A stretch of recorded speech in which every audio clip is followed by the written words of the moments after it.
Welcome to the only place where real, raw, and vulnerable conversations happen with IFBB bikini pros to give you an inside look at their struggles, strategies, mindset, passions, and all of life beyond the stage.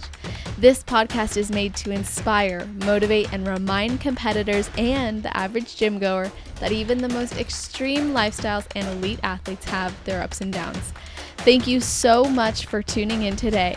I'm your host, Celeste Rains-Turk, and now it's time for the Confessions of a Bikini Pro podcast.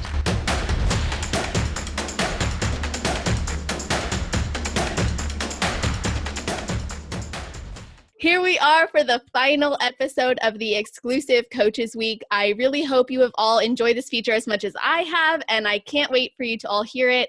And I really want to hear your main takeaways, thoughts, feedback, so I'm really looking forward to hearing you guys share that. And today we are going to be talking to Ingrid Romero and Joe Discuillo, the couple behind one of the largest teams in the world, Team Edge, my personal coaches, and they are the co-hosts of the Chit Chat podcast and Edge Sups, as well as the proud parents to their miracle babies who were born prematurely in 2011, twin boys Nico and Gianni.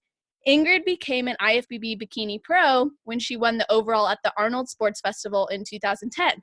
She is a highly sought after and published international model, influencer, and trainer who has graced over 20 magazines, including Oxygen, Muscle and Fitness, Hers, Ironman Magazine, Fitness RX, and many more. And she's founded Ingrid Romero Bikinis in 2010, which is now one of the most successful and popular bikini lines in the fitness industry that I personally love wearing on stage. And she is known as one of the best posing and fitness coaches all over the world, training thousands of bikini competitors to win overall titles and helping hundreds of them to earn their IFBB Pro cards.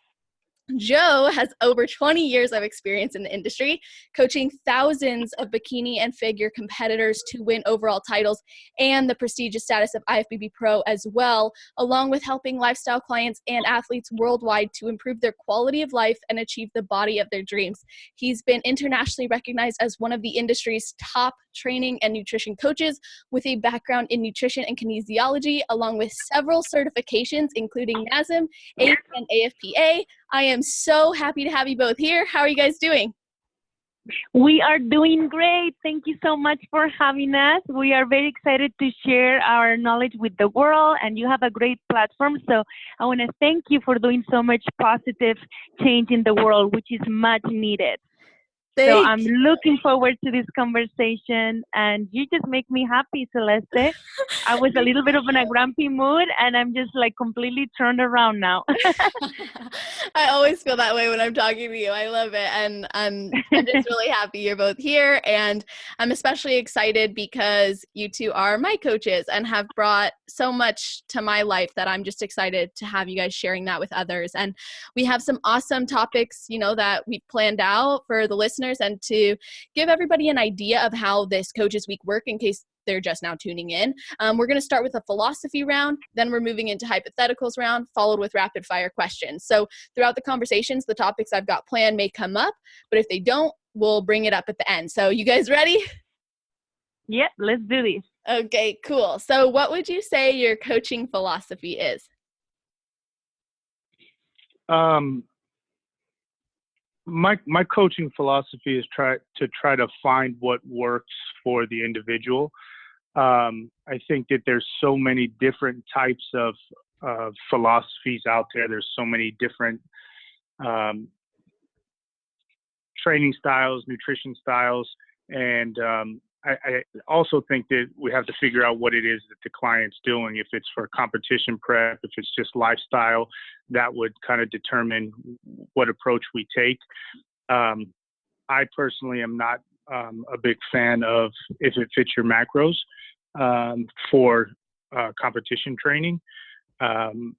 It works for some people. Not bashing it. I'm just personally not a big fan of it. I'm more focused on more of a clean nutrition protocol. But again, like I said, I think that my biggest thing is with working with so many clients over the last 20 years, we need to find what works for that individual.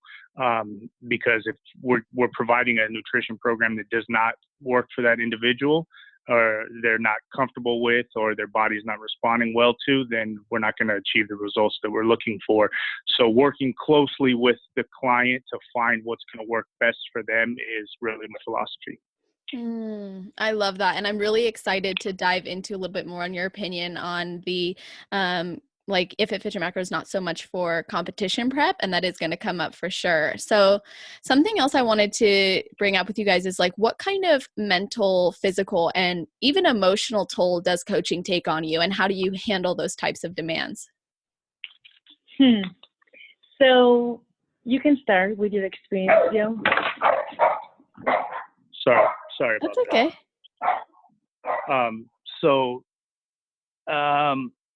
It's I don't want to be negative Nancy, so we've been doing it for a long time with competition training. Training alone as it is, it takes kind of a mental toll on you anyways, because when you're training somebody, I used to train in person one-on-one for 12 to 15 hours a day. And by the end of the day, you're kind of wasted because you become the person's therapist, right? So you're training them, you're helping them, and then you're also emotionally supporting them. Competition training kind of magnifies that, because there's a lot more at stake and there's a lot more pressure with the client. And then that pressure, in my opinion, if you're a good coach, you feel that pressure too, because you're as much, or I'm as much invested in this process as my clients are. So I want my clients to be as successful as they want to be. And if they're working hard, then, I have a lot of pressure going into the show. I feel that pressure. So when you go into a show, let's say you have 10, 15 competitors in a show. Unfortunately for a coach, it's never a good show, no matter if you win the overall at the show, because you have half those girls that did well. One girl could have won the overall or won the entire show, but then you have a handful of girls that didn't place well and they're unhappy.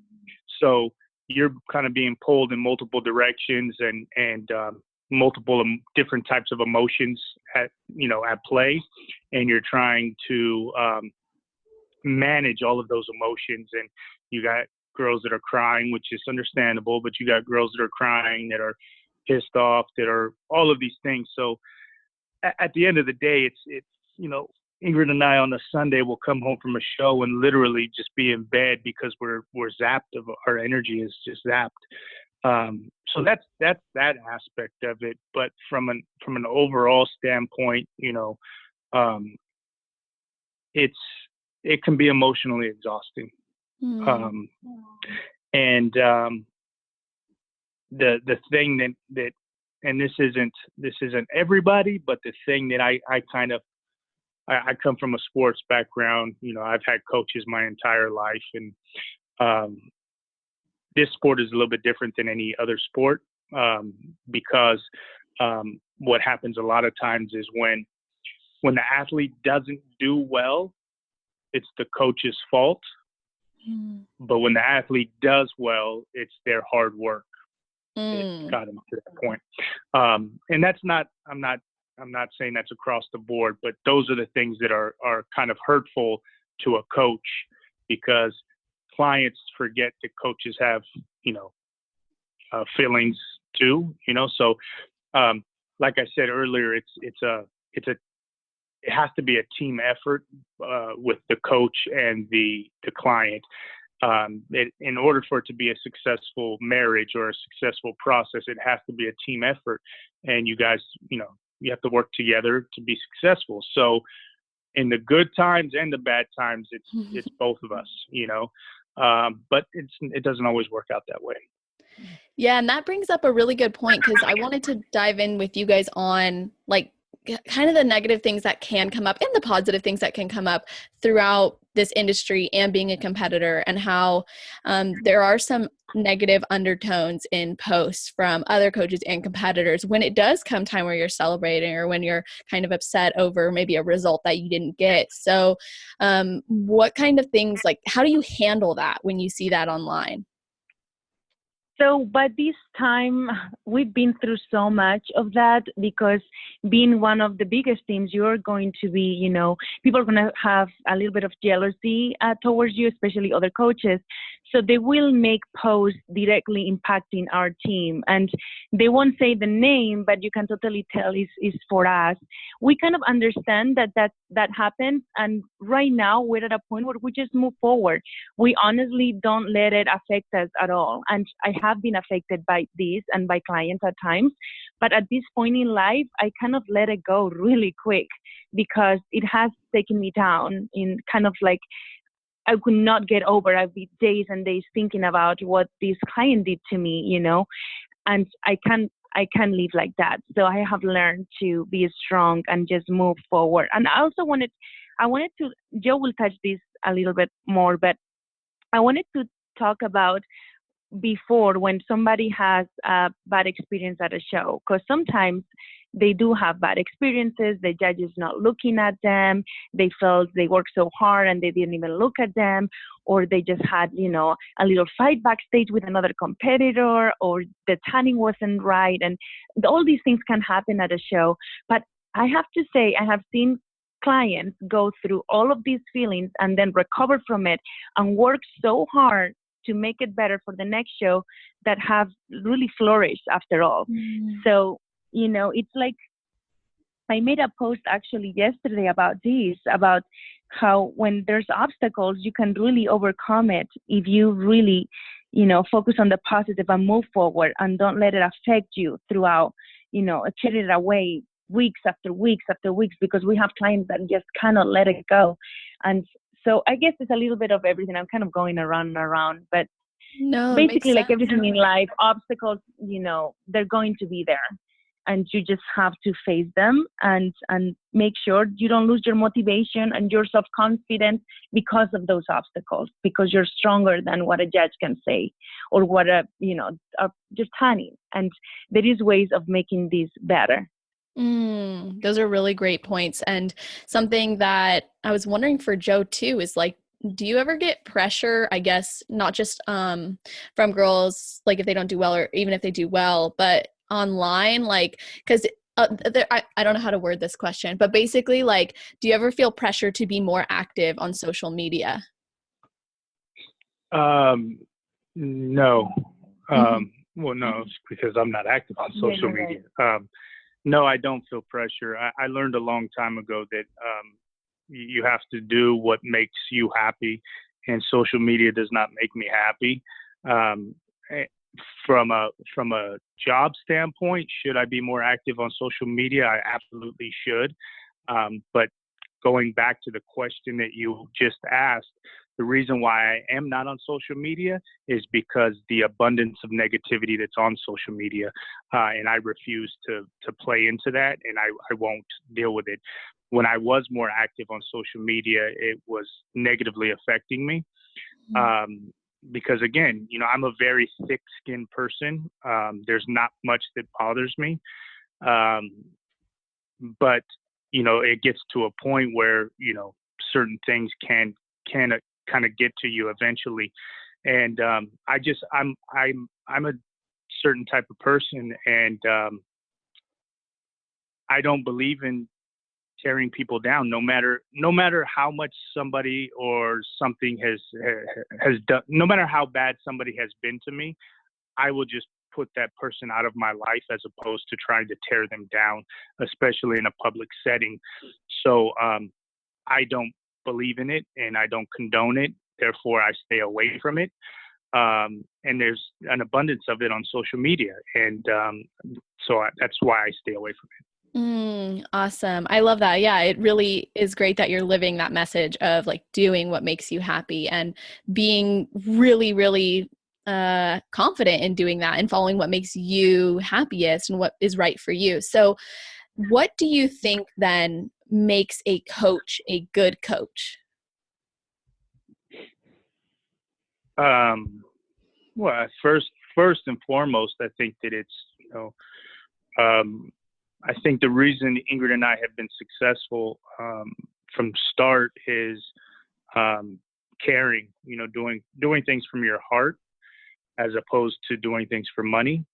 And when you do, obviously we all work because we want to make a living. So that aspect is important.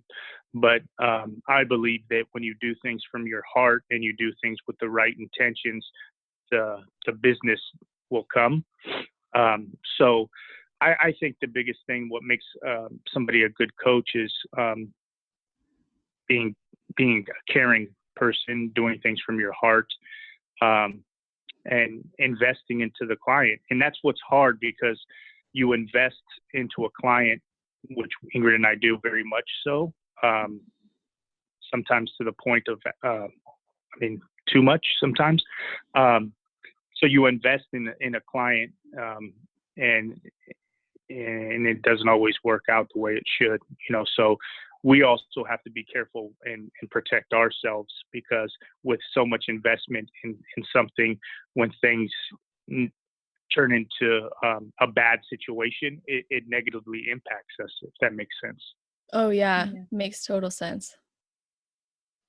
And I can attest to the fact that you guys are extremely caring, and I definitely don't want this to be a biased episode, but I do want to say, like, I recognize how caring and how much energy you put into all of us. And I know personally I've only had great experiences. So now, what do you guys think is the difference between a good athlete and then a phenomenal champion winning athlete?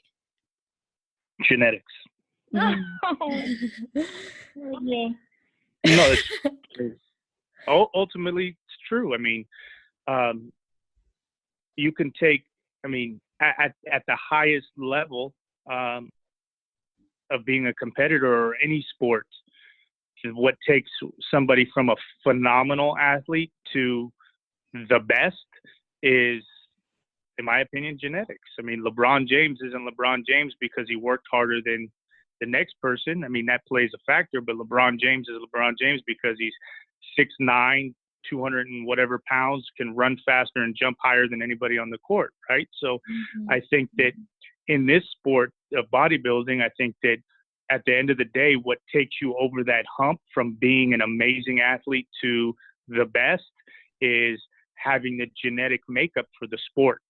I think that you're not limited to your genetics, meaning you can make some phenomenal changes to your body and your structure and build a physique that is going to make you successful in the sport. But there's also, and working with thousands and thousands and thousands of athletes, you'll see that, some people come to you and they just have that holy, wow, this person is just made for this sport. And then you have other people that put in just as much energy, effort, and work their ass off and will go very far in the sport, but they may never make it to that next level because their genetic makeup wasn't so. How do you deal with that? Like, do you ever have to tell clients that if they're asking you about? Yeah, I do, and it doesn't always work out because people want to hear what they want to hear. So, for example, I'll have people ask me the same question over and over and over again, and I'll give them the same answer over and over and over again, and they'll ask me that same question until they hear what they want to hear. So there's clients that will compete and compete and compete and compete, and they'll go far and they'll do well, and they've changed their body drastically and they look amazing. And then it gets to a point where they're kind of stagnant with their placings, or they're kind of stagnant with getting their pro card, whatever the case is. And, I'm honest with them, and I explain to them their genetic structure and their genetic makeup. And they don't always want to hear that. And I'm not saying that the sport's not for them. I'm just saying it may take you a little bit longer to achieve what you're trying to achieve because they're comparing themselves to their friend or this other person that earned their pro card extremely quick. So what my point being is that genetics does play a role. Yeah, and I know, Celeste, that I am extremely honest person, sometimes Yes. mad. And I try not to hurt people's feelings. I know how it is to be in your shoes. I have been there. So, but I am very honest. So when somebody asks me, I will completely say, about comment about their structure. And there is ways of making illusions and the way we pose and the way we train to create this shape, but we can't cut a waist, we can't make indents on your waist to have a small waist. We can create an illusion, but the judges also see through it. So there is so much we can do with, training and nutrition and posing.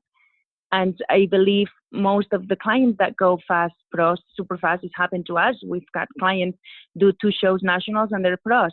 They had an amazing structure. Actually, we had 1 show on pro as well. Yeah. Wow. So that usually doesn't happen unless they're very blessed genetically. It's not only in the way their body looks, it's also the way the body responds to training so quick. Some people, it just takes longer. Totally. Yeah. And you guys both kind of mentioned like there's a comparison game, right? Where sometimes people will compare to the person who got it faster or who achieved a certain physique in a certain amount of time or was just a different result than them. That's like always. Yeah. Yeah. So, I mean, how do you recommend competitors get away from this type of behavior? It's so hard. I actually just had a client she came to my gym, and she's a mother of 3. She's got a career. She's older, and she's comparing herself to this young 25-year-old girl that I have posing at the same time. So she's watching her and she's tearing herself apart, and it broke my heart. And the fact that she's comparing herself to a 25-year-old girl that's never had kids, their body is very just responding quick. There's no hormonal issues. She's on fire.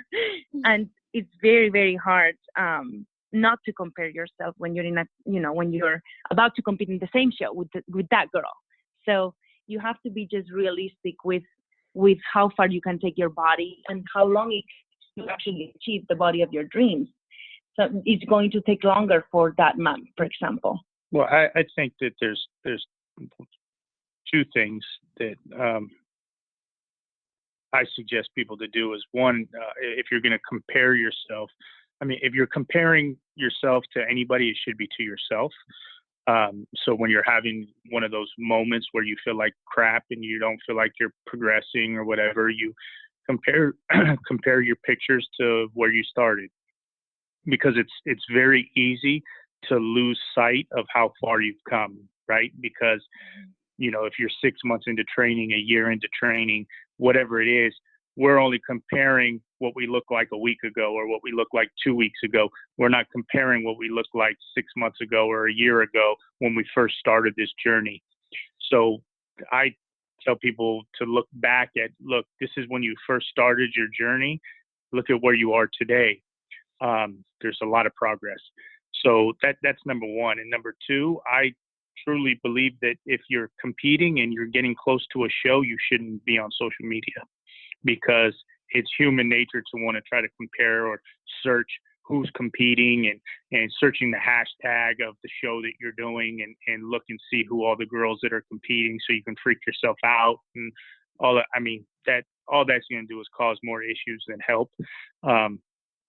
So I wouldn't even buy into that or play into that game. I wouldn't do it. But like Ingrid said, time is being realistic with expectation. You have to be realistic with your expectations of how far your physique is going to be able to go in a 3-month, 4-month, 6-month time frame. And like this woman that Ingrid was talking about, she's been training, never picked up a weight really in her life. She's been training for the last 6 months, and she's comparing herself to a girl that's been training for a long time. So, you have to be realistic with who you're comparing yourself to, if you are going to compare yourself to anybody. Totally. Like, be very aware of like who you're comparing to, and be honest with yourself too about where you're at and what you've been through. So what are some of the things that you would recommend girls to maybe look out for or consider before hiring someone as a coach? Not to get influenced by social media, we decided not to make any type of controversial posts ourselves. We could, as like Celeste, you have seen these. Actually, I've sent you some screenshots about, clients coming back after leaving us, going with another coach, and then coming back after all. So we could post that. I could post that client screenshot. She actually made it public. And then I could create a huge controversy talking about what other coaches do to attract new business. But I decided not to. Just like what other coaches have done to us in the past. But that's the difference is at the end of the day, doing things the right way is always the right way. So negativity just brings negativity. And what I look at is when these coaches post negative shit, because there's some coaches that constantly do it because that's how they drum up business. Right. I look at it as, if any of my clients are going to bite and buy into that and go to that coach, then they're a negative person and I don't want them a part of my team. So I don't promote negativity. I don't like Ingrid said, we have a client that did very well with us and went and was being coached, her and her husband, by a different coach, and 6 weeks or whatever into the program, the coach is giving the same exact program to a classic physique competitor as he's giving to a bikini competitor. The classic physique guy is training glutes 3 times a week, literally training like a bikini competitor.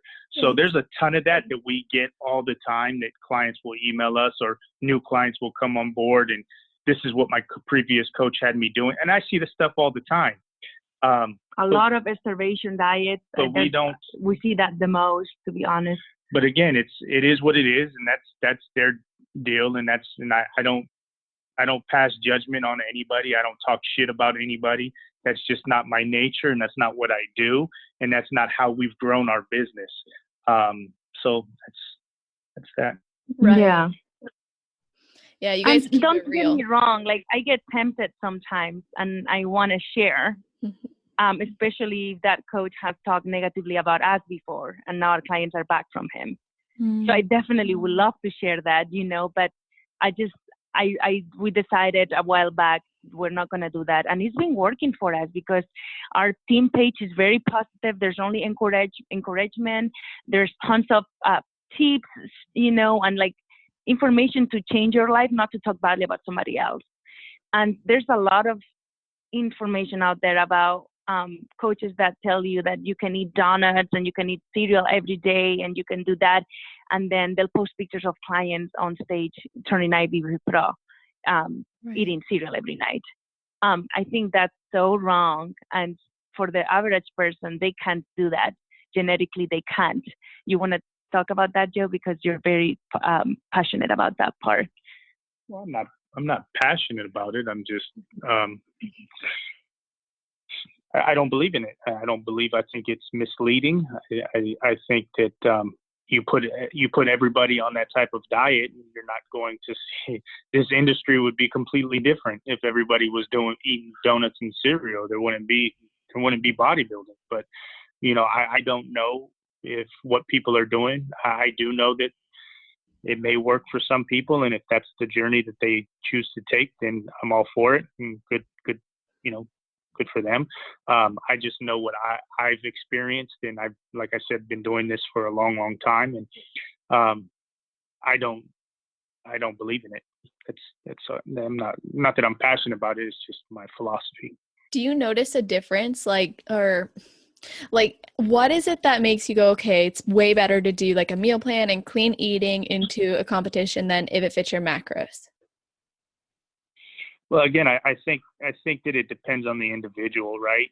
But my point being is that different people respond differently to food, right? So your body might respond to sweet potatoes a little bit better than rice, or your body might respond a little bit better to just a specific carb, right?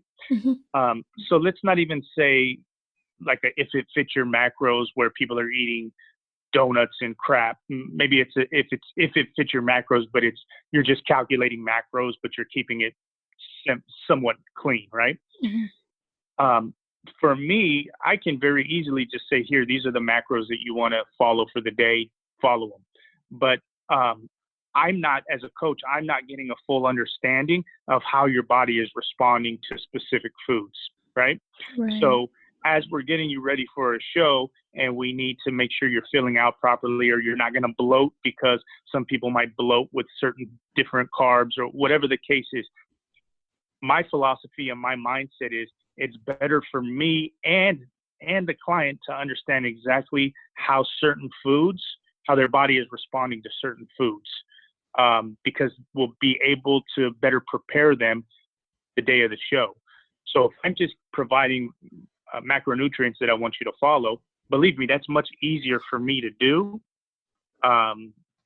When I'm writing a program for somebody, here, follow this for the week. But again, it's not giving me the information that I need in order for the client to be successful, in my opinion. Mm-hmm. That makes total sense. And now, what are some things that you would say to people who would suggest that politics plays a role in their clients' placing, especially with teams, or, the people who say that all of this is just political? Well, I think that that's an ongoing thing since, I mean, even in the Olympics, they say that, right? So like when you have gymnastics or anything that you can judge, they talk about politics. That's never going to go away. I think that there's a couple of reasons why people play the political card. One, because they didn't place well, because if they placed well, they wouldn't have to worry about saying anything about politics. And two, because it's a numbers game. So a couple things. When you have for example, this coming show, we have 16 girls competing in that show. There'll be maybe 70 bikini athletes in that show. So we're going to have, from a percentage standpoint, we're going to have a high percentage of girls in each class, right? So some of there's a good possibility that in each class, we're going to have girls that do well. So it's a numbers game at that point, because we're bringing so many clients to the show. The person that's talking about politics is only seeing the girls that are placing well. They're not seeing the 5-6 girls that didn't place well, or they're not talking about those people. Clients that are training with trainers are coming in more prepared. People that aren't training with trainers, in my opinion, aren't coming in as prepared. And it's not that they don't know what they're doing, but every great athlete has a coach, and you have a coach for a specific reason. So nowadays, when we first started Team Edge, there was a handful of teams. Now there's 100 teams. At every show, there's a new team.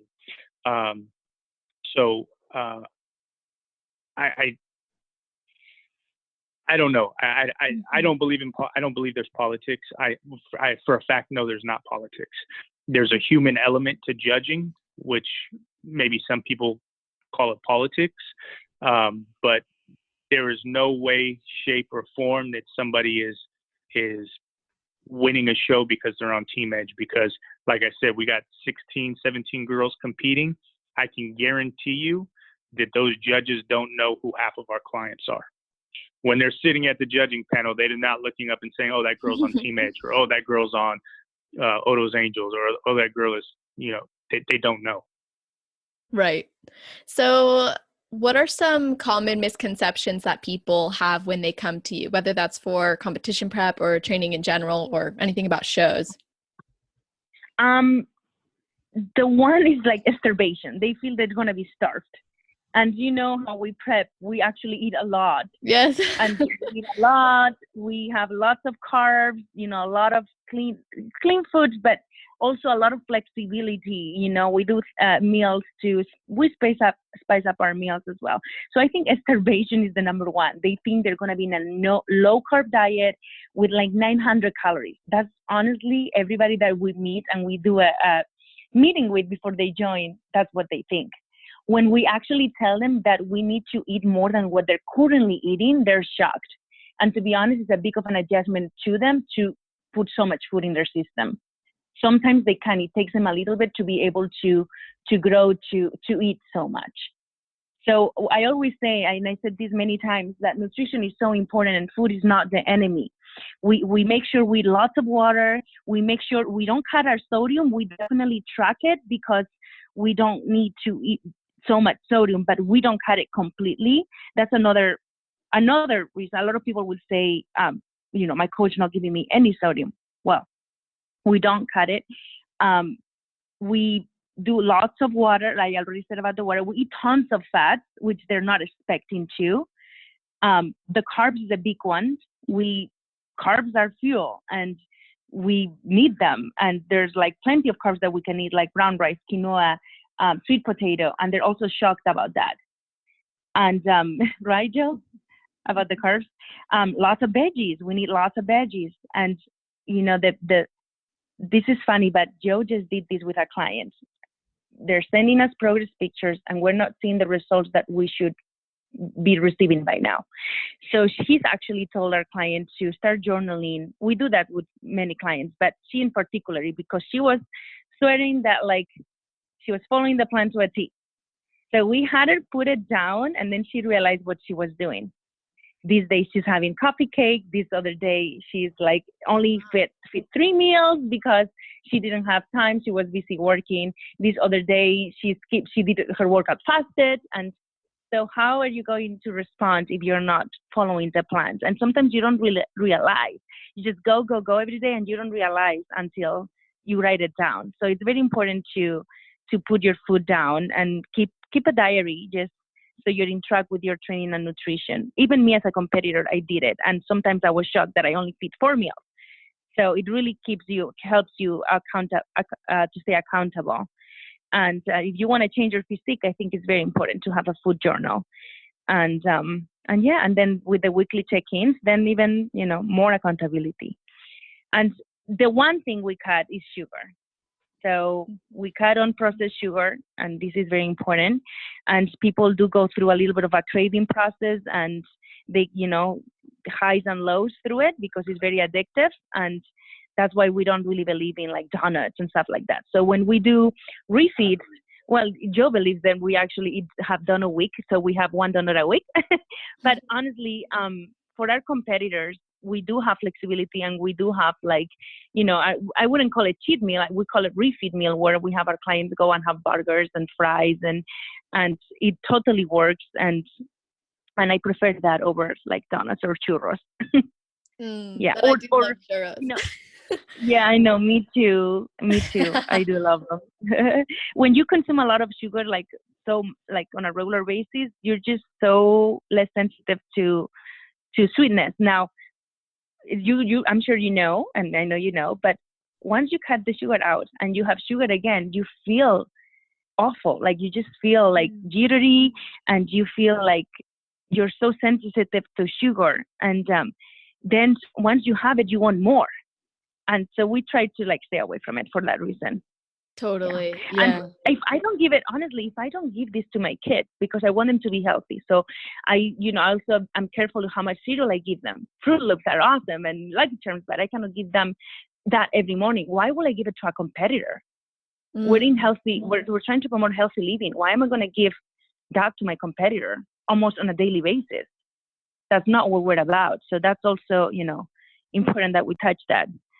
And there's so much ways of making food taste amazing, and spices are amazing. And there's so many options out there. And even the natural ones that you just find from your garden are amazing, and it helps your food to smell and taste better. So there's so much stuff that you can do to food to spice it up. And I know we post a lot about this in our social media. So being back about the negative undertone in fitness posts, I much rather post about that, about educating others. And that's what I try to accomplish every single day with my posts, just like you, Celeste, than talking bad about another coach. Even though when I have proofs that that coach did some horrible things of like 800 calories starvation diets.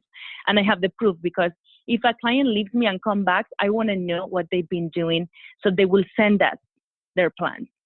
And they're scary, like very scary. So, and unfortunately, you follow the coach, you say, trust your coach. And then you're trusting somebody that doesn't have your best interest, just want to get you down, get you skinny, and then you'll have abs and may do well, you know, because it makes your life easier. So, and that's like a big reason. And I would love to know, because you guys are obviously talking about a lot of ways that you prioritize the health of your clients. And this is something I've appreciated too, with just like when Joe was like, yeah, we're not going to do another prep until you get your menstrual cycle back, and then kind of adjust from there, you know. But aside from that, like, how else do you make your clients' health a priority? Like, are there certain like protocols or things that you guys have or go over when you're reviewing people's stuff? What do you mean? Like, so obviously in the nutrition, you guys are making the health a priority, cutting sugar, tracking sodium, making sure it's clean foods. Now, what if someone comes with a health problem, or how do you continuously make your clients' health a priority if they're struggling? Well, I think that if somebody's coming with a health problem, I think it depends on what the health problem is and the severity of the health problem. I'm not a doctor, so the first and foremost, they need to be regulated. If they're on medications, or if they need medications, that needs to be regulated by a doctor. I often tell people that they should, especially females, have their hormones checked. Main reason is hormones play a huge role in how your body's progressing. If your hormones are not functioning, if they're not balanced and your body's not functioning properly, then we can be spinning our wheels. You know, there's nothing that I can do from my standpoint, no matter what type of nutrition program I can give to you. If your hormones are imbalanced, we need to get those back up and running. So I think it just kind of depends on, you know, a lot of people that we work with have Hashimoto's or some type of issue like that, thyroid issues. So that needs to be regulated by a doctor, again, because I'm not a doctor. And as long as they're being regulated by a doctor and their medications are being regulated, that's what I check on and what I'm what's most important to me. If it's somebody that's just not, their body's just not responding, and we've tried everything in the world, I will often suggest to have their hormones checked, just so we can make sure that the body is functioning the way it needs to be functioning. And if it's functioning the way it needs to be functioning, then we know it's something on our end. If its body is not functioning the way it needs to be functioning, we need to get that body up and running properly in order for what we're doing to work. Totally. I love that. And so now I want to take it into the hypotheticals round. So essentially, I'm going to be asking hypothetical questions and then getting your insight into how you would respond to a situation like this. So first one is, if I am 1 year into competing with maybe a few overall wins under my belt, and my goal is to get my pro card, but I've never stepped on the national stage, and I've been working with the same coach for 1 year, for that whole year, but I was looking for a new approach. Why would I hire you? My first question would be, what is the new approach that you're looking for? What was wrong with the approach from your previous coach?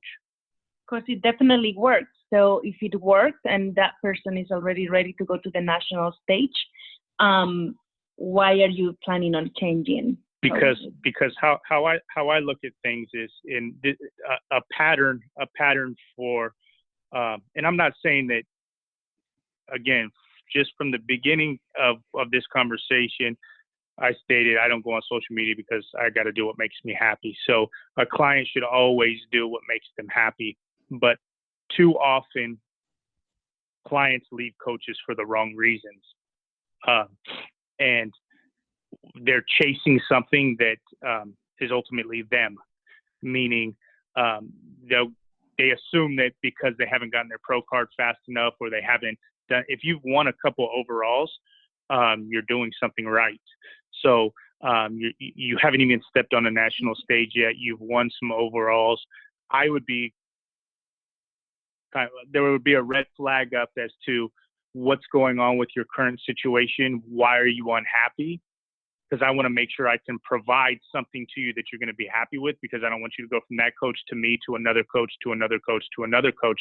So I would just be, my first thing would be, what is it that is making you unhappy with your current situation? Because it sounds like you've been pretty successful thus far. And then I would take it from there. There's many times where people will come to me and say, I'm currently working with a coach and this is the diet that he has me on and this is what I'm doing. And I look at it and say, that looks good to me. I would have you on a similar diet, or I would have you on a similar structure. So I would just be mindful of, why is this person leaving their coach? Because not every competitor and coach are a good fit, right? So I want to make sure that it's not a bad fit. And that would be my first question would be, what's going on with your current situation that make you want to leave, so I can make sure that I'm able to give you what you're lacking in your current situation. And what I feel is lacking a lot is guidance in how to, achieve your pro cards, and how to structure your shows so you can have the most successful experience at a national show. So I feel a lot of coaches are lacking this information that we definitely have, because we've been doing this for so many years. And I have traveled myself personally to all the shows for the past 8 years. You know that I took in like 34 planes last year. So crazy, we know. Yes, it was quite crazy. This past year especially was very intense, but I wouldn't change it for the world. I definitely have learned a lot as well as a coach. I keep growing. So it's worked. But yeah, we also want to make sure it's a good fit for us. It's also our health on the line here. Yeah. So if a client is, we kind of get a feeling that it's going to be not easy, and maybe does not matter what we do, they're not going to be happy, then sometimes we have to reevaluate and do in meeting person, in meeting, like personally meet them and really explain them how it works. And it actually end up working out at the end. And, what I think, from a just like a common sense standpoint, common sense really isn't the right word. I'm blanking on the right word, but just from a logical standpoint, if you're working with a coach for, let's say, a year, and in that year you've won a couple overalls, which means you've done well, and things are going smooth. There's no like major issues. You're happy with it, but you're just kind of wanting to look at a different approach. I personally, when I work with somebody, like I said, I've had coaches my entire life. I invest in that coach and I put 100% trust in that coach. And that coach, I have hired that coach because I believe that they're going to take me to the promised land, or they're going to guide me to where I want to go. So there has to be that trust and that feel. If there's not, then maybe it's time to move on and find somebody that you trust and have that feel. But you have to give it time to work. And I think too often people don't give it that time to work, because anytime you're working with a new client, there's a familiarity process where the client is getting familiar with the coach is getting familiar with the client. They're building this relationship, and then they start to become successful, blah, blah, blah. And then the client's like, okay, I'm gone. And then they're starting over with a new coach. Okay, we're building this process. We're building this. Boom. Okay, I'm gone. If in my opinion, if a client is on 3, 4, 5 coaches, one, they either need to do their research a little bit better before hiring a coach, or they need to look within and think maybe it's not the coach, maybe it's something that you're doing wrong. Mhm. Totally, totally. So let's say I'm 4 weeks out from a show, and I know you guys get this all the time. I'm 4 weeks out from a show, and I keep saying I don't feel ready, but you believe that I am. What is your response? My first, I'm that's the number one question I've been asked. I mean, Yes, every week I what, think, what, every posting class I do. am I going to be ready? So what my first response to that is, ready for what? Because you're ready and somebody else is ready is completely different. Your journey and somebody else's journey is completely different. So if you have a first time competitor that has lost 40 pounds and looks great and blah, blah, blah, and they say, Joe, am I going to be ready? I say to them, ready for what? Are you going to be ready to go on stage and win the entire show? Are you going to be ready to go on stage and compete?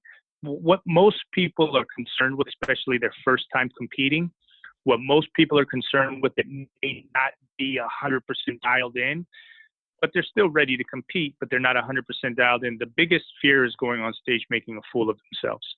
That's what they're asking. Am I going to go on stage and look like a fool? Because they have no idea. And again, I'm talking for first time competitors, because they have no idea what to expect. So they have no idea what they're getting themselves into. They had an idea 6 months ago, 4 months ago to do this crazy, competition, and now it's getting real. They're 4 weeks out. Holy shit, am I ready? Right? So I want to make sure that they understand, what are you ready for? What are your expectations?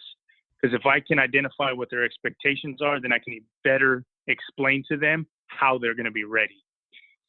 Going on stage for your first time as a first time competitor, no matter what, I don't care who you are, what you look like. If it's your first show and you place top 5 in your first show, then you, in my opinion, you did your job. That's a successful show if it's your first show. So I tell people, look, your goal is to place top 5 in your first show. If you don't place top 5 in your first show, it's not the end of the world. The average client or the average competitor does not place in their first show, because you have to remember, we only remember we're only talking about the people that are placing in shows, or we're only seeing the people that are thinking about the people that are placing in shows. We're not talking about the other 10 girls that are lined up on the side that didn't place. Right? So the average, or there's girls that compete multiple times that don't place, and that's okay. It's a process. This is the only sport that I've been involved in that people think that they should win every time they compete, which I get, because I'm competitive and I want to win in everything I do as well. But there's a process. Just like anything, there's a process to it. There's stages and phases to competing and to being successful and winning shows and winning overalls and going on to nationals. There's a process. It doesn't mean that going from you can go and place second place at one show and then jump into a national show because you're qualified. Some people may be ready for that, and some people might not be ready for that. There needs to be a process, and you're progressing in that process when your body is ready, not based on your placings, if that makes sense. Makes total sense. And so now let's say that your client comes to you and says they've rebounded after the show and they just want to reverse it and get back to normal. What do you do? Well, hopefully, what I would really like to do is prevent that from happening, right? So, we going into a show, I often talk to people about what's your planned post show, because if you don't have a planned post show, the show becomes your ultimate goal, and then once the show is over, there's no goal and there's nothing to work towards. So then when there's nothing to work towards, and you feel like, okay, I just busted my butt for the last 16 weeks. I dieted hard. I trained hard. I have nothing else to look forward to. I just did, I accomplished my goal of getting on stage. I'm going to take it easy for the next couple of weeks. then that couple weeks turns into a month, it turns into several months, then that's where we have some problems. So generally what I like to do, and for anybody that's listening, have a game plan going into the show. What are your goals post? Are you going to compete again? If you're not going to compete again, or if you don't know if you're going to compete again, have a goal of something else. We all want to work on our bodies. We all want to make changes to our bodies. So have another goal to work towards post-show. So you have something to look forward to and look past after your show. And then prep your food for the week past your show, leading into your show. So you already have food made and ready to go. Mm-hmm. If somebody doesn't follow that protocol and somebody doesn't work with me on a reverse program, and they come to me months later, having gained weight and needing help, then, it happens. And it's unfortunately, it's part of the sport, and it happens to a lot of people. And the key is preventing that from happening again. So if they are going to compete again, teaching them how to prevent that from happening again. And, even when people don't do a reverse diet with me, I still want them to keep communication with me. So touch base with me 1 week post show, touch base with me 2 weeks post show, just so we can make sure that things aren't spiraling out of control. But I also would highly suggest that if you are working with a coach and you don't do a reverse with them, if things start to spiral out of control, don't wait until you've gained 30 pounds to reach out to them. Reach out to them far sooner than that. Awesome. So as of the past couple of years, we have dealt with a lot of these and a lot of negative posts in social media about it too. And I know you're so into that right now, Celeste, and you're doing an awesome work spreading awareness about this. But I think the biggest thing is that people feel that after they work so hard, they deserve time to relax. And so there's a few things here. So you definitely deserve a couple of meals, and have fun, but you need to increase your food gradually. And this is very important. And that's why it's better to work with a coach with this. So it's basically, for those that don't know about rebounds or reverse dieting, you have to increase your macros in a small increments. So your metabolism adjusts before going into a complete chaos and then gaining all these weight that I have been through myself. And I know a lot of other clients have gone through it maybe once in their lives, and then they know how it feels and they don't want to do it again. So basically every competitor is different, but I cannot emphasize enough how important it is to just do a good reverse plan. It's not a cookie cutter plan. It is depending on how much you've depleted, and just honestly, also at that time, when you just finish a show, your body's so anabolic that is the best time to make gains instead of just hoarding those gains. Right, babe? Don't you think? Oh, I just called my husband babe on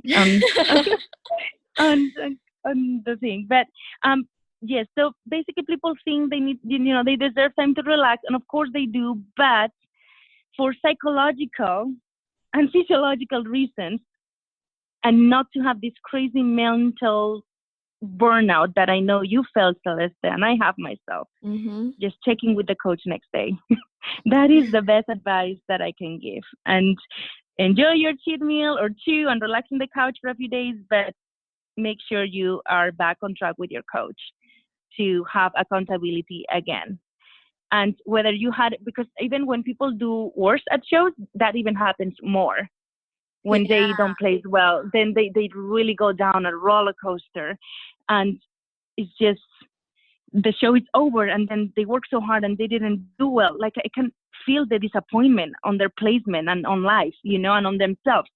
And then they feel like, let's just go have a burger and now let's go have dessert. But that's, in my opinion, that's the difference between, and I'm very blunt and straightforward, so I hope people don't think I'm a dick, but I think you're speaking amazing, like clear as it can be. But in my opinion, how I look at that is that's the difference between a champion and somebody that's not going to be a champion. Because for me, I don't compete, but if it was me and I competed and I didn't place well, my ass would be in the gym probably that night, as opposed to taking the next week off. I would be working like a million times harder. I would be back in the gym, talking to my coach or talking to the judge. What do I need to work on? What do I need to fix? How can I fix this? If I was going to continue to compete, what am I going to do to make sure that what just happened never happened again?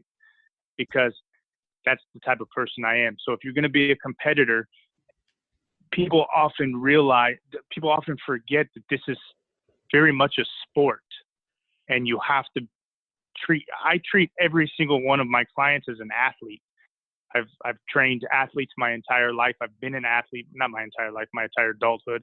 I've been an athlete my entire life, and I treat all of my clients like they're athletes, because they are. And you have to have that mindset of an athlete.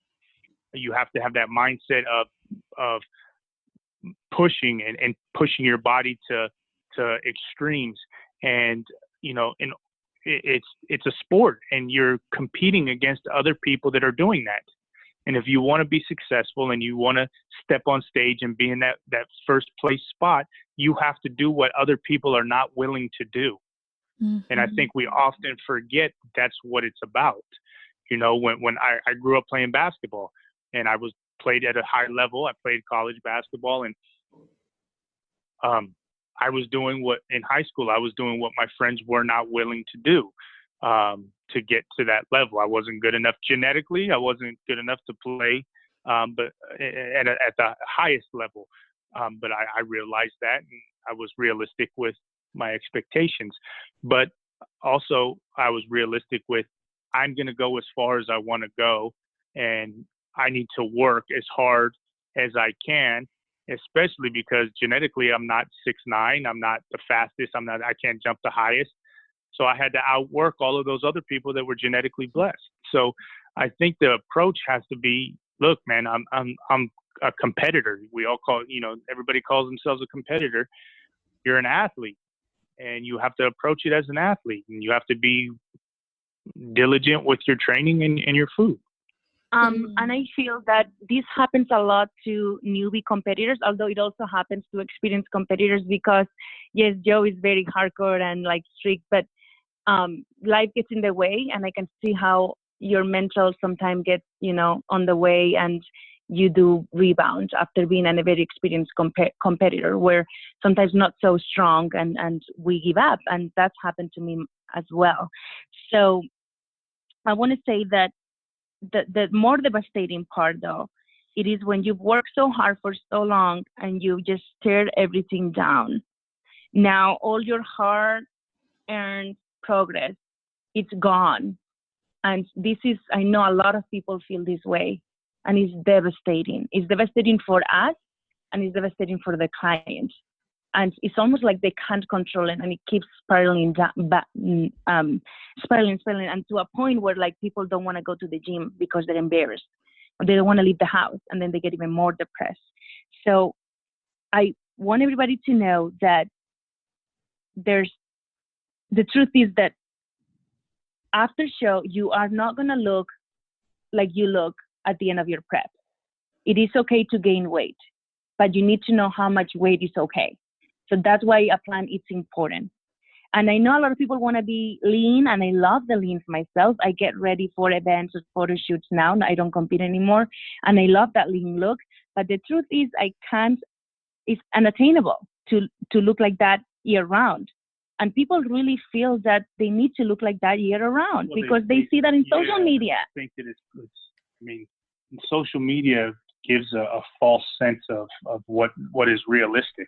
Yeah, and it has an impact on me, and I'm a coach.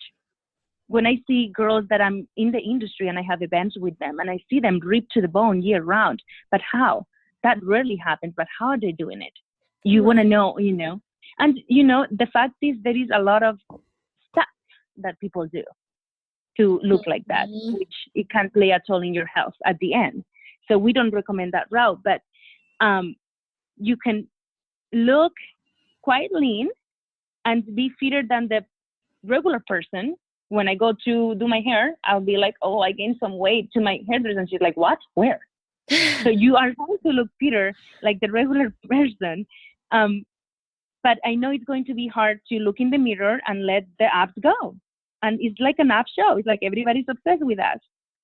But you need to let them go. And it's like you always say in all the posts, it's about it's a journey.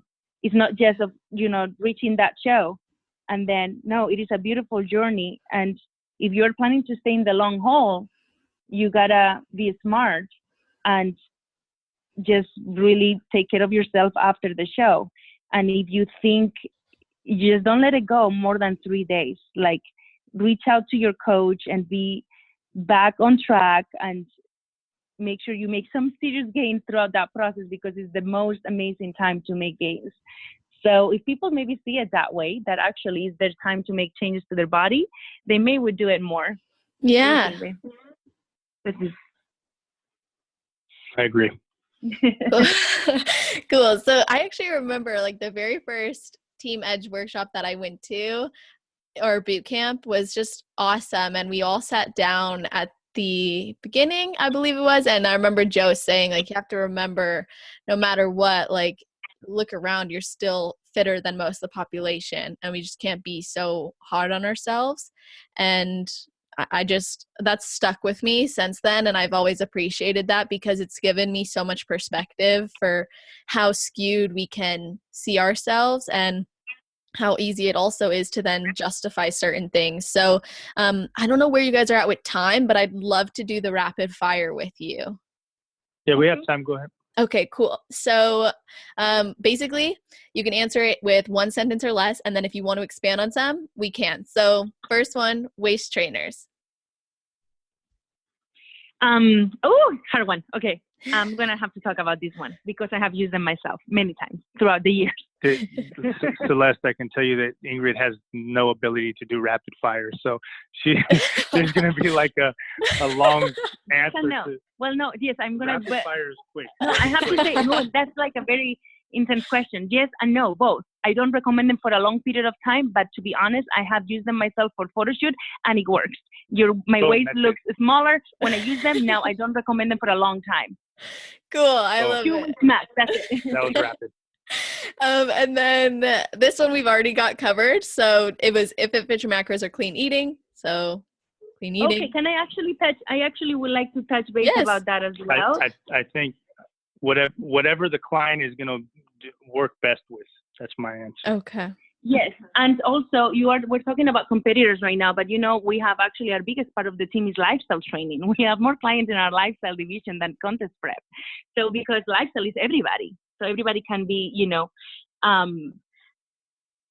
Okay, Joe is saying like, come on, no, you're taking away from what the purpose of rapid fire is. Okay, Go. well, we have variety independent. That's cardio. When needed. Yes, I would say the same. When needed, not a lot. Water cutting. Water manipulation. And steady state or HIIT for fat loss, especially when considering fullness in the glutes. Steady state or HIIT.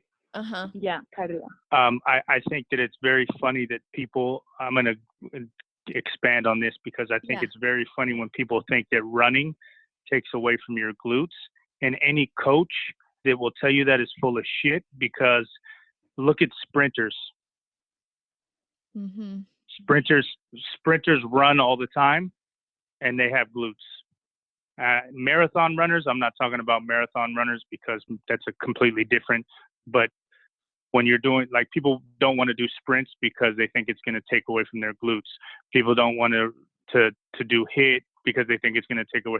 Running is not going to take away from your glutes. If you're what's going to take away from your glutes if you're doing too much cardio and you're in a major caloric deficit for a long period of time. But if you're still eating enough food and you're running, you're going to be fine. Your butt's going to stay there. Mm-hmm. Okay, awesome. Well, that was the last rapid fire question. And Ingrid, I know we were going to touch a little bit on body image and body dysmorphia. So is there anything you wanted to touch on specifically about that?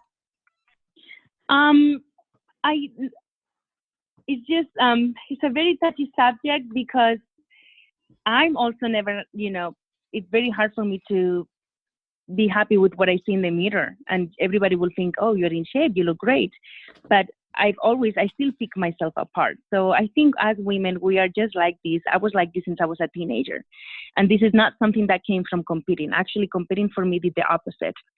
So Joe deals with a lot of clients not seeing the progress that we see. And that is the hardest part, I think, when you see a client and they don't see it.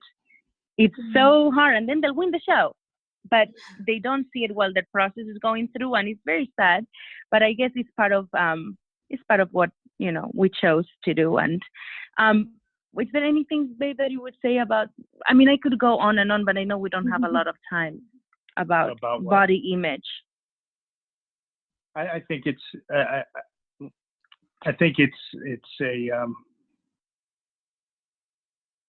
an epidemic, not just from competing. I think before competing, there was, most women have a false sense of what they really look like. Most people, but women a little bit more probably. And then social media just, increase that. And then competing can increase that because everything is based on how you look. You're going on stage and you're being picked apart. You're in the best shape of your life and you're still being told that you're not good enough. So it's hard to deal with. It's very, very hard to deal with. And you have to build thick skin in the sport. You have to be able to take feedback and criticism, and you have to be able to understand that this is a sport. And the judges are supposed to tell me my glutes aren't full enough or I'm not conditioned enough, and you just have to have the proper mindset. So I think that being around somebody that can guide you with having the proper mindset and kind of putting you back down to reality is what's needed, because it's 100% normal to go through those emotions as anybody, but more so as a competitor. And, I actually talk about this a lot. And right now, for example, I don't have any ab definition as of today. I actually posted a picture today, which I look like I work out, but my abs are definitely covered. And I'm trying to really appreciate my body. And I've been having a little bit of health issues lately. And I know my body's holding some inflammation and all of that. So I'm really trying to just be happy with how I look every day. And the moment I actually switch to working out, not only because the way I look, but because the way I feel, because it helps me mentally so much that I need to do it just so I'm able to function better throughout the day. That's why I do it really early in the morning, and then I'm set for a great day. So it's like, I made a post this morning and you commented on it, Celeste, that I said to work out because you love your body, not because just what it does to your body. Right. And it is okay, if your goal is to be lean and strong, it's totally okay. But just know that you may not look like that 24/7. And I'm a very fit person. I work out every day and I eat clean and my abs are covered. Okay, you have to go to some drastic, end of prep, peak week type of events to highlight those abs in my case, for example. And so I need to be able to be okay with the way I look. And I'm still have trouble, believe it or not, sharing my progress pictures. I've been wanting to do a full video of me front, side, and back, especially now going through my health issues, but I'm having a really big trouble. And I want to accomplish this. And I know you do it, Celeste. You face it straight on and you post it and you keep doing it. And it was so empowering, right? So I definitely need to get there myself still, because I always share my progress after the fact. Right. So I will share my transformations, and no shame, I share them exactly, not post exactly how I look before and after, but after I'm already back. Yeah. I have issues in them before. I don't know why, but I do struggle with that, and I make it up to yourself right now. I'm going to do that video and I'm going to post it. Yes. And this is on the air. I'm going to show how I currently look, which is not my ideal. Yes. I think that will be very empowering to do.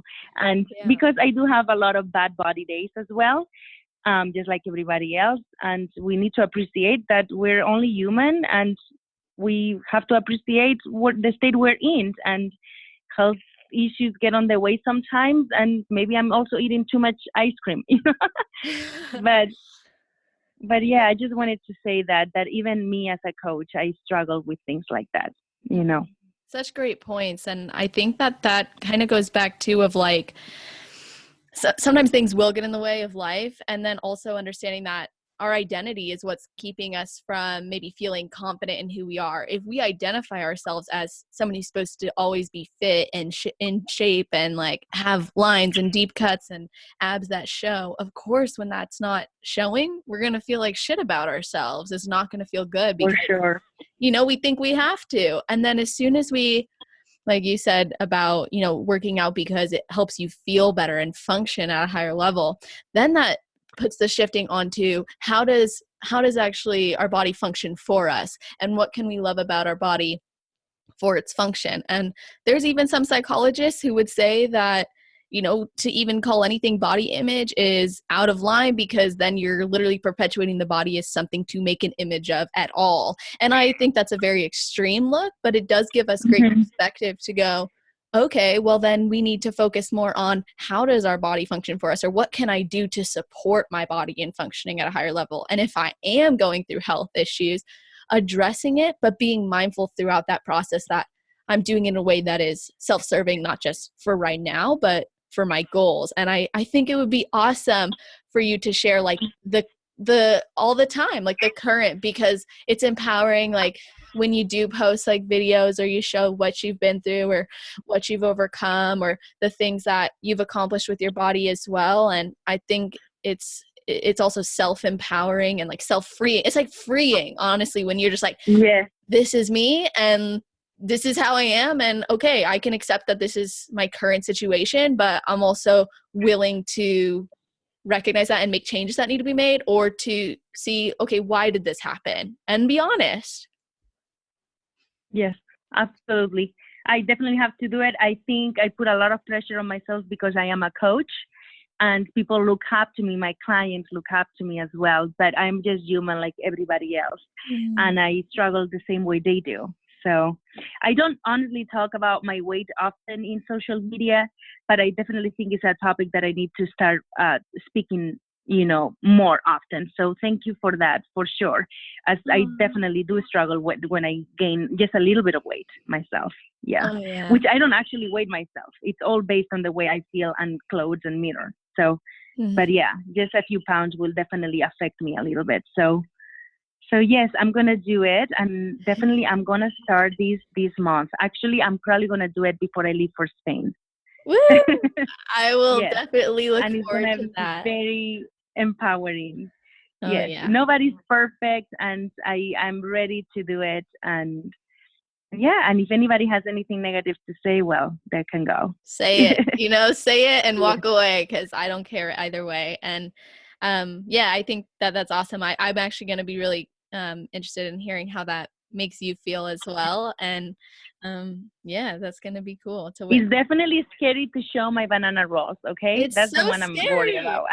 Yes, that's the scariest part, but we don't grow unless we like head on face into those challenges. Like all of us can put up this like, okay, I'm hardcore on prep and I'm like doing so well and I'm kicking ass in the gym and I'm eating super well. But what happens if something goes wrong or you slip up?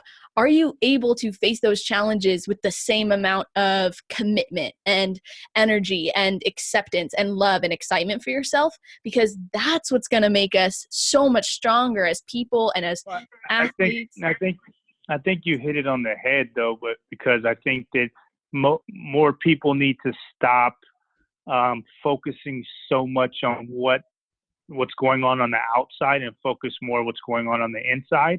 Because once you focus on that and once you're happy with what's going on the inside, then everything on the outside will follow. Because if you're not happy with what's on the inside, what's on the outside ultimately doesn't really matter, right? And you're never going to be happy with what's on the outside, no matter how you look. So I think that and this is the industry that we're in, but I think that more people need to focus on what's going on the inside and get a better understanding and awareness of what's going on the inside. And that's only going to make what's on the outside be even better. Absolutely. Such great points there, and just an amazing, valuable episode. And I really appreciate you guys coming on and taking the time to do this, and just being so open. And to everybody listening, I'd love for them to be able to tag you guys and connect with you, or maybe learn from you or reach out. So can you just give them some social media handles or contact information, website, things like that? Yes. So I know Joe was talking about not being in social media, but we actually are a lot on social media, just not his account, his personal account. So my account is Ingrid Romero with a number 1 at the end. And then my team account is Team Edge with a number 1 at the end as well. We try to post daily, and everything is just about a lot of nutrition tips and helps along the way, along the fitness journey. So yeah, everything positive. And I just want to say also just one little thing before we go, that I talked about this before, and about rewarding yourself after you achieve something, because competing is hard, and we don't reward ourselves enough. And that's something I started doing myself, and not only competing, but in business. I like to achieve goals. I like to set goals, achieve them, crush them. And I'm goal-driven person, and I'm constantly doing new business adventures and new things, and getting overwhelmed out of my head. And then I just feel that I'm never good enough. I never perform good enough. And that is my own issue. But Joe was telling me, look what you have accomplished. You have accomplished so much. You got to reward yourself. Go to the spa, go buy a pair of new leggings, go do things for you as well, because we take for granted how hard we work. I don't know if it's this new generation or what it is, but we're definitely different, wired out different, if I can explain myself. Oh, no, and you totally I know you're very much yourself. like that too. Yeah. Yes. Oh, yeah. It's like you want to keep going and accomplishing things because that's who you are, and you love it, and you get fired up by it. And then we get caught up in that, like, I want to continue to grow, continue to be better, that we forget, like, look where I am right now. Like, I'm not behind. And even if I was, like, to whose standards, and why do I feel this way? And again, like back to Joe's point too, like going within and seeing what's really happening, so you can appreciate all those external wins and all those external validations. But first, that validation comes from inside, and the rewarding of yourself is a huge part of that. Yes. Yes. Well, so reward yourself, everybody. And I know Joe said about genetics that they play a huge role. Yes, they do. However, you'll never achieve the body of your dreams without lifting heavy weights, guys. So I just wanted to say that because there's a huge myth and stuff about the heavy lifting. Yes. Just wanted to say that before we go. I love it. I love all of this. To get that rib tone, amazing shape, bikini competitor look, you got to lift the weight. Yes, I love it. And I really appreciate you sharing everything, you and Joe, and again, for your time. And to everybody listening, thank you guys for joining us this whole entire week. I look forward to hearing all your feedback, your takeaways, your insights as well. And thank you to everybody who has been tuning in to the podcast, whether you're new or you've been tuning in for a long time. It means a lot to me. I really appreciate it. And with all of that being said, I hope you have an amazing rest of your day, night, or morning, wherever you are in the world while you're listening to this episode. Just make it awesome.